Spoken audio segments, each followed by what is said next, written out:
Whispers of the Jinn, the ones who live with you. They are not spirits of the dead. They are not souls trapped between worlds. And they are not myths. In Islam, they are called Jinn, created before mankind, from a smokeless flame of fire. And among them are those who do not wander. They stay. They are called Amir, the dwellers. The scholars say, not every fear is madness. Not every presence is imagination. Sometimes, it is simply coexistence. In the old books of Tafsir, it is mentioned that Jinn inhabit places just as humans do.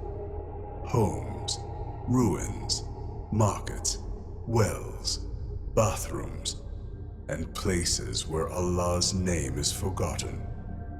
Ibn Kathir wrote that many disturbances inside homes begin not with possession, but with neglect of remembrance. There is a story, whispered quietly among students of knowledge in the lands of Sham. It is not written in bold letters. It is passed mouth to ear. A man, a normal man, moved with his wife and children into an old stone house. The house was cheap, too cheap. The walls were thick, the floors cold, and the air heavy. But there were no screams, no shadows crawling on the walls, only silence. At first it was nothing. Small things, sounds that could be explained.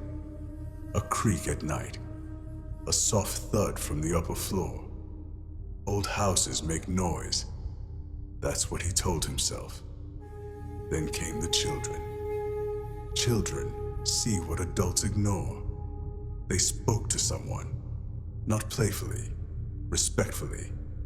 They would pause, turn their heads, and answer. When asked who they were talking to, they described the same thing, separately, without hesitation. A tall figure, thin like dried branches, skin dark, not black, but burned, eyes that reflected no light, not glowing, empty. The father laughed. Imaginary friend, he said.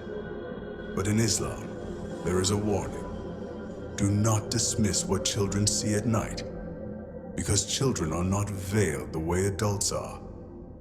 Then came the footsteps, not loud, measured, as if someone knew exactly where the floor would not creak. They came after Isha and stopped before Fajr every night. One morning, the father found the door open. He was sure he had locked it.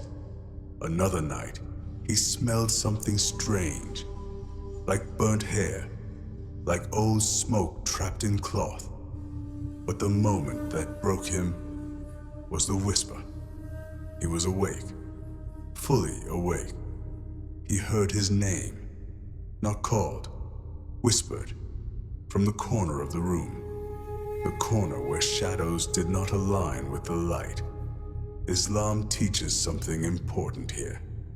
Not every jinn is a shaitan. Some are Muslim, some are neutral, some are simply present. The Prophet ﷺ said, among the jinn are those who accepted Islam, and among them are those who transgress. But presence alone does not mean harm until boundaries are crossed. The man sought a scholar. The scholar did not show fear. He did not raise his voice.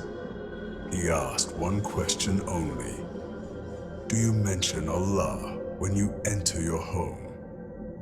The man lowered his head. Then another question. Do you pour hot water down the drain at night? The man froze, because his mother had warned him, and he had laughed. In many Islamic lands, elders say, Never pour boiling water after Maghrib without saying Bismillah. Not because of superstition, but because of respect. Because some of them live where we do not see.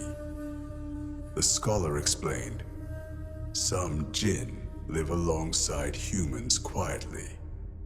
They avoid you as long as you acknowledge Allah. But when you forget, you invite.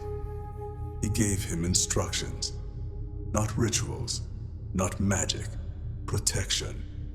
Every night, Ayat al-Kursi. Whoever recites it at night, a protector from Allah remains with him. Surah al-Baqarah.